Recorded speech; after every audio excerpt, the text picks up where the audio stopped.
दोस्तों नमस्कार, डीएलवी न्यूज़ पर आपका स्वागत है। हम बात करेंगे देश दुनिया की 25 बड़ी खबरों के बारे में। उससे पहले आपसे अनुरोध है, अगर आपने अभी तक हमारे चैनल को सब्सक्राइब नहीं किया तो चैनल को सब्सक्राइब और वीडियो को लाइक शेयर जरूर करें। और हाँ, वीडियो को अंत तक ज़रूर देखें और कमेंट में ये भी बताएं ये वीडियो आप किस शहर राज्य से देख रहे हैं। तो चलिए नज़र डालते हैं आज की तमाम बड़ी खबरों पर। देखिए दोस्तों, झारखंड में स्पेशल इंटेंसिव रिवीजन एसआईआर को लेकर सियासी बवाल लगातार तेज है। राज्य के स्वास्थ्य मंत्री डॉक्टर इरफान अंसारी के एक विवादित बयान ने पूरे राजनीतिक पटल पर हंगामा मचा दिया है। अंसारी ने सरकारी कार्यक्रम के दौरान लोगों से अपील की, अगर कोई बीएलओ एसआईआर के तहत वोटर लिस्ट से नाम काटने घर आए तो उसे घर में बंद कर दें या बंधक बना लें। इस बयान पर भाजपा ने कड़ा हमला बोला है, जबकि चुनाव आयोग ने राज्य सरकार से रिपोर्ट भी मांगी है। वहीं देखिए दोस्तों, अगली बड़ी खबर, विधानसभा चुनाव में मिली जीत के बाद मुख्यमंत्री नीतीश कुमार ने सरकार बनते ही एक्शन मोड में काम करना शुरू कर दिया है। मुख्यमंत्री ने हाजीपुर औद्योगिक क्षेत्र का दौरा कर कई प्रमुख फैक्ट्री इकाइयों का निरीक्षण भी किया। इस कदम को बिहार में औद्योगिक विकास को गति देने और स्थानीय स्तर पर रोजगार के अवसर पैदा करने की दिशा में सरकार की पहली बड़ी पहल माना जा रहा है। वही दोस्तों, देश के 53वें सीजीआई बने जस्टिस सूर्यकांत भाई बहन के पैर भी छुए, पूर्व सीजीआई गवी से भी मिले और पीएम मोदी से भी भेंट ली। जस्टिस सूर्यकांत ने भारत के 53वें मुख्य न्यायाधीश सीजीआई के रूप में शपथ ली है। उनका कार्यकाल 15 महीने का होगा और वह सीजीआई भूषण आर गवई का स्थान लेंगे, जिन्होंने सेवानिवृत्ति से पहले परंपरा के अनुसार उनके नाम की सिफारिश की। राष्ट्रपति द्रौपदी मुर्मू ने जस्टिस सूर्यकांत को शपथ दिलाई। तो चलिए दोस्तों, अब आगे बात करते हैं अपन खबरों में। देखिए, उत्तर प्रदेश के एक जिले में मतदाता सूची से 91,000 नाम हटाए जाएंगे। लगभग 49,000 लोगों ने अपना घर छोड़ दिया। निर्वाचन आयोग मतदाता सूची को अपडेट करने की प्रक्रिया में है, ताकि केवल वास्तविक मतदाता ही शामिल हो सके और सूची को अधिक स्ट्रिक्ट बनाया जा सके। जिले में 35 लाख से मतदाताओं में गणना प्रपत्र वितरित होने के साथ ही वापस लेने के साथ ही ऑनलाइन अपलोड करना है, लेकिन डिजिटाइजेशन की गति काफी पीछे है। समीक्षा के दौरान पता चला कि करीब 28,000 मृत मतदाता 49,000 घर छोड़कर जा चुके हैं, जबकि 9,000 डुप्लीकेट मतदाता चिन्हित किए जा चुके हैं। अभी तक बीएलओ के सत्यापन में 91,000 मतदाताओं के नाम हटाए योग्य पाए गए हैं। वही देखिए अगली बड़ी खबर दोस्तों, लखनऊ नगर निगम सफाई कर्मचारियों के रिकॉर्ड की जांच कर रहा है। असम सरकार द्वारा जारी एनआरसी नंबर से यह पता चल सकेगा कि सफाई कर्मचारी असम के नागरिक हैं या बांग्लादेशी घुसपैठिए हैं। तो वही पुलिस एनआरसी नंबर और आधार कार्ड से सत्यापन कर रही है। मुख्यमंत्री योगी आदित्यनाथ ने भी अवैध घुसपैठियों को बाहर करने के निर्देश दिए, जबकि भाजपा सांसद बृजलाल ने इस मुद्दे पर चिंता जताई। अब लखनऊ में ये एनआरसी होने से यह साबित हो सकेगा कि यहाँ सफाई कार्य कर रहे कितने असम के निवासी हैं या फिर बांग्लादेशी घुसपैठिए हैं। हालांकि नगर निगम को अभी तक तमाम की एनआरसी नहीं मिल पाई है। तो वहीं देखिए दोस्तों, अगली बड़ी खबर, मुजफ्फरपुर में जवाहर नवोदय विद्यालय में 6ठी कक्षा में नामांकन के लिए 13 दिसंबर को प्रवेश परीक्षा होगी। शहर के 9 केंद्रों पर 4,778 विद्यार्थी परीक्षा देंगे। परीक्षा में नकारात्मक अंकन नहीं होगा और यह 100 अंकों की परीक्षा होगी, जिसमें मानसिक योग्यता, अंकगणित और भाषा परीक्षण शामिल होगा। वहीं दोस्तों देखिए अगली बड़ी खबर, राकांपा नेता सुप्रिया सुले ने महाराष्ट्र के उप मुख्यमंत्री अजित पवार के विकास कार्यों के फंड को मतदाताओं के समर्थन से जोड़ने वाले बयान को गंभीर बताया। उन्होंने निर्वाचन आयोग से इस मामले पर ध्यान देने की भी अपील की। अजित पवार ने बारामती में कहा था कि यदि मतदाता उनके उम्मीदवारों को जिताते हैं तो फंड की कमी नहीं होगी, अन्यथा वे भी उन्हें रिजेक्ट कर सकते हैं।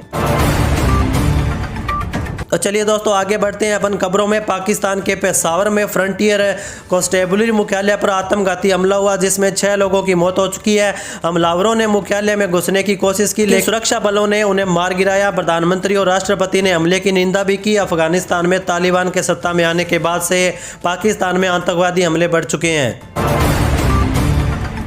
तो वही दोस्तों, कर्नाटक में मुख्यमंत्री पद को लेकर चर्चा भी जोर पकड़ चुकी है। ऐसे में उप मुख्यमंत्री डीके शिव कुमार के समर्थन में विधायकों का एक और समूह रविवार रात दिल्ली पहुंचा। ये विधायक शिव कुमार को सीएम बनाने की मांग हाईकमान के सामने रखने वाले हैं। ये चर्चा इसलिए तेज हो रही है क्योंकि सरकार के कार्यकाल के आधे पड़ाव पर सिद्धारमैया शिव कुमार के बीच कथित पावर शेयरिंग समझौते से अटकलें और तेज हो गई है। आपको बता दें, कर्नाटक की कांग्रेस सरकार ने 20 नवंबर को अपने 5 साल के कार्यकाल का आधा काम है पूरा कर लिया। इसी बीच मुख्यमंत्री सिद्धारमैया और शिव कुमार के बीच कथित पावर शेयरिंग समझौते की बात भी सामने आई है। ऐसे में चर्चा तेज हो गई है, क्या अब डीके शिव कुमार को अगले 2.5 साल के लिए मुख्यमंत्री पद दिया जा सकता है? तो दोस्तों आप भी कमेंट करके जरूर बताएं इस मुद्दे पर आपकी क्या राय है। तो चलिए दोस्तों अगली खबर देखिए। मुंबई की सड़कों से भीड़ कम करने के लिए पाताल लोक योजना, सीएम बोले हालात सुधरेंगे। महाराष्ट्र के मुख्यमंत्री देवेंद्र फडणवीस ने कहा कि उनकी सरकार मुंबई में ट्रैफिक जाम और भीड़ की समस्या को कम करने के लिए एक बड़ा भूमिगत सुरंग नेटवर्क बना रही है। इसे उन्होंने हल्के फुल्के अंदाज में पाताल लोक यानी कि समानांतर सड़क व्यवस्था बताया। मुख्यमंत्री ने बताया कि यह व्यवस्था मौजूदा सड़कों के समांतर चलेगी और बढ़ते मेट्रो कॉरिडोर इस योजना को पूरा करेंगे। उन्होंने कहा कि दक्षिण मुंबई से ठाणे जिले तक बनने वाली coastal road western express highway के लिए बिना रुकावट वाला समांतर मार्ग बनाएगी। उन्होंने कहा कि मुंबई की 60% आबादी वेस्टर्न एक्सप्रेस वे पर चलती है। जब तक इस पर भीड़ कम नहीं की जाती समाधान संभव नहीं होगा। उन्होंने कहा हम समांतर सड़कों का नेटवर्क बना रहे हैं जहां आपके वाहन की औसत गति लगभग 80 किमी प्रति घंटे होगी। तो दोस्तों अब समय हो चुका है आज के मौसम अपडेट्स का। और हाँ, अभी तक आपने चैनल को सब्सक्राइब और वीडियो को लाइक नहीं किया तो प्लीज़ कर दीजिए। आपके एक लाइक कमेंट से हमें बहुत सहानुभूति मिलती है। और हाँ, बेल आइकन को भी दबा दीजिए ताकि सही समय पर सही खबरें सबसे पहले आपके पास पहुँच सके। तो चलिए नज़र डालते हैं आज के मौसम अपडेट पर। तो देखिए दोस्तों, उत्तर भारत में ठंड ने तेजी से दस्तक दे दी है। उत्तर भारत के मैदानी इलाकों में तापमान लगातार गिर रहा है, तो वहीं दक्षिण भारत में बारिश की संभावना बनी हुई है। दिल्ली में आज से ठंड और बढ़ेगी। मौसम विभाग के मुताबिक दिल्ली में आज अधिकतम तापमान 26 डिग्री सेल्सियस है और न्यूनतम तापमान 11 डिग्री सेल्सियस और हवा की गति 10 से 15 किमी प्रति घंटे रह सकती है। तो वहीं दिल्ली में रात तक तापमान 1 डिग्री सेल्सियस तक गिर गया, जिससे ठंड का एहसास हुआ। IMD ने निवासियों के लिए स्वास्थ्य सलाह के साथ अपना नवीनतम मौसम पूर्वानुमान जारी किया है। तो वहीं छत्तीसगढ़ में इन दिनों तापमान में बढ़ोतरी के कारण ठंड में कमी आई है। वहीं अगले 2 दिन मौसम में कुछ खास परिवर्तन की संभावना नहीं देखने को मिलेगी, लेकिन मौसम विभाग IMD ने 2 दिन बाद तापमान में कमी आने के साथ ही ठंड में बढ़ोतरी की भी संभावना जताई है। मौसम विभाग की माने तो अगले 2 दिन छत्तीसगढ़ के मौसम में कुछ खास बदलाव होने की संभावना नहीं है, लेकिन फिर 2 दिन बाद अचानक तापमान में 2 से 3 डिग्री की गिरावट आ सकती है, जिसके कारण ठंड में बढ़ोतरी होगी। इसके बाद लोगों को एक बार फिर कड़कड़ाती ठंड का सामना करना पड़ेगा। तो वहीं मैदानी क्षेत्र की अगर बात करें तो पिछले कुछ दिनों से दुर्ग सबसे ठंडा बना हुआ था, लेकिन न्यूनतम तापमान 10 डिग्री से बढ़कर 14.2 डिग्री तक पहुँच गया है। वहीं अगर बात करें पिछले 24 घंटे की तो छत्तीसगढ़ की राजधानी रायपुर के माना में अधिकतम तापमान 31.5 डिग्री सेल्सियस दर्ज किया गया। वहीं अंबिकापुर में न्यूनतम तापमान 10 डिग्री सेल्सियस दर्ज किया गया। वहीं दोस्तों दिल्ली में कल से तापमान में तेजी से गिरावट आएगी। 26 नवंबर को न्यूनतम तापमान 10 डिग्री सेल्सियस तो अधिकतम तापमान गिरकर 25 डिग्री सेल्सियस पहुंचने की उम्मीद है। सुबह के समय 20 से 25 किलोमीटर प्रति घंटे की रफ्तार से हवा चल सकती है। वहीं दोस्तों यूपी के 10 जिलों आगरा, कानपुर, लखनऊ, गोरखपुर, प्रयागराज, अयोध्या, मथुरा, वाराणसी, झांसी और अलीगढ़ में आज यानी 25 नवंबर से तापमान तेजी से नीचे गिरेगा। ऊंचे बादलों के आने से रात के तापमान में वृद्धि देखी जा सकती है। इसी के साथ बिहार के सभी जिलों में कल अधिकतम तापमान में गिरावट देखी जा सकेगी। सुबह के समय 15 से 20 किमी प्रति घंटे की रफ्तार से हवा चलने की संभावना है। लोगों को इस दौरान सावधान रहने की जरूरत है। वहीं दोस्तों IMD के मुताबिक मौजूदा मौसम सिस्टम की वजह से केरल में 26 नवंबर गरज के साथ भारी बारिश होने की संभावना है। अपने नए बुलेटिन में एजेंसी ने कहा कि 22 से 26 नवंबर तक राज्य में 1 या 2 जगहों में 24 घंटे में से 7 सेमी से 11 सेमी के बीच भारी बारिश होने की संभावना है। तो चलिए दोस्तों अब आगे बढ़ते हैं अपन खबरों में। देखिए, संसद का शीतकालीन सत्र 1 दिसंबर से शुरू होने वाला है, लेकिन इससे पहले ही चंडीगढ़ को लेकर सियासत गर्म हो चुकी है। दरअसल खबर है कि केंद्र सरकार पंजाब और हरियाणा की राजधानी चंडीगढ़ को संविधान के आर्टिकल 240 के दायरे में लाने की तैयारी कर रही है। इससे जुड़े बिल संसद में पेश करने और संविधान में 131वें संशोधन के तहत चंडीगढ़ की वर्तमान स्थिति में बदलाव कर उसे अन्य केंद्र शासित प्रदेशों की तरह एक स्वतंत्र प्रशासक देने की चर्चा से दोनों राज्यों के बीच राजनीतिक सरगर्मियां बढ़ चुकी है। लोकसभा और राज्यसभा की एक बुलेटिन के अनुसार केंद्र सरकार 19 दिसंबर तक चलने वाले शीतकालीन सत्र के दौरान इसका प्रस्ताव 131वें संशोधन विधेयक 2025 के तहत ला सकती है।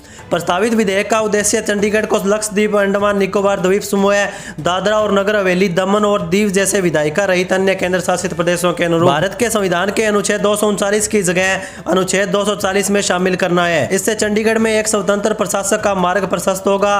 पंजाब के राज्यपाल वर्तमान में चंडीगढ़ के प्रशासक हैं। वही दोस्तों देखिए अगली बड़ी खबर, युवाओं के लिए अच्छी खबर। सरकारी बैंक में नौकरी करना चाहते हैं तो आपके लिए अच्छा मौका है, क्योंकि बैंक ऑफ इंडिया ने ऑफिसर पदों के लिए वैकेंसी निकाली है। आवेदन की प्रक्रिया शुरू हो चुकी है और आखिरी तारीख 30 नवंबर 2025 है। लास्ट डेट खत्म होने में ज्यादा समय नहीं बचा। उम्मीदवारों को अनुरोध है कि वे लास्ट डेट से पहले अपने आवेदन करें। इस वैकेंसी के जरिए कुल 115 पदों को भरा जाएगा। इच्छुक उम्मीदवार बैंक ऑफ इंडिया की आधिकारिक वेबसाइट bankofindia.bank.in पर जाकर अप्लाई कर सकते हैं। उम्मीदवारों का सिलेक्शन मुख्य रूप से ऑनलाइन टेस्ट हो या पर्सनल इंटरव्यू के जरिए होगा। आवेदकों की संख्या के आधार पर बैंक इन दोनों चरणों को आयोजित करेगा। लिखित परीक्षा 125 नंबर की होगी और इसके लिए 100 मिनट का समय दिया जाएगा।